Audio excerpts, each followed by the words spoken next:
Sometimes, the most ordinary event can change the course of history. In the case of Henrietta Lacks, an ordinary event in her life changed the lives of everyone in this room. Good afternoon, ladies and gentlemen, and honorable judges. My name is Kevin Chan. Henrietta Lacks was a poor black woman from the state of Maryland in the USA, but she had a special kind of immortality, and through it of medical research to gain incredible new knowledge. Henrietta was just a simple woman, but the cells from her body transformed what we know about disease. At the same time, they raised disturbing ethical questions that still linger today. Far from the laboratory of Johns Hopkins Hospital in Baltimore, Maryland, a little girl was born on August 1st, 1920, in Roanoke, Virginia. Henrietta Pleasant was a poor black family. Her mother died when Henrietta was very young, and she was raised by her grandfather. At the age of 20, she married David Lacks, and the couple continued to work on the tobacco farm belonging to the Lacks family. They moved to Maryland, where David found work in Baltimore steel mills. Henrietta gave birth to 5 children, the last being born at Johns Hopkins 4.5 months before Henrietta learned she had a terminal disease. In early 1951, Henrietta went to the hospital because she was not feeling well. The doctor who examined her discovered a lump in her cervix and broke the bad news. Henrietta had cancer. During radiation treatments, a piece of her tumor was taken out and given to Dr. George Gay, who was then working on research to produce a cell line that could live outside of the human body and reproduce indefinitely. It is important to understand, however, Henrietta was not asked for permission to do this. Henrietta's cancer progressed rapidly, and she died on October 4th, 1951, at the age of 31. Though Henrietta was dead, her cells had taken on an amazing new life of their own.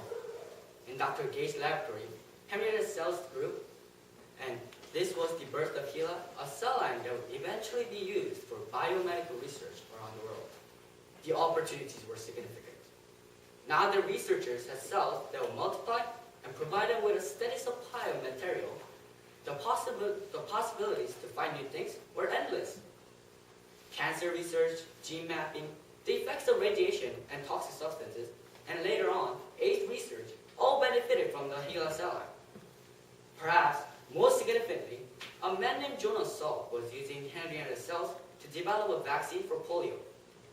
Probably almost everyone in this room has been protected from this terrible disease by Salk's vaccine. Henrietta's immortal cells were helping people all over the world. Not only people were being helped, large pharmaceutical companies were also benefiting in a big way. Millions and millions of dollars has been made by these companies because they were able to develop and sell medicines discovered from the research on HeLa cell line. On the other hand, the Lacks family continued to live on relative poverty and have not received any financial compensation. Now, does this seem fair to you? The problem is an ethical one. The discovery of life-saving medicine is obviously important.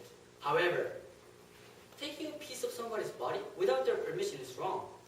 This debate continues as society struggles to balance the rights of individuals against the needs of large groups. Although the Lacks family did not receive any money, Henrietta was honored with a posthumous honor degree from Morgan State University in 2011, and she has a health and bioscience high school named after her in Washington. In this way, she at least received the recognition for her contribution. Remember, a small event can have a big impact. When Henrietta went to the doctor that day in 1951, she had no idea that her visit would be the key to scientists finding an immortal cell.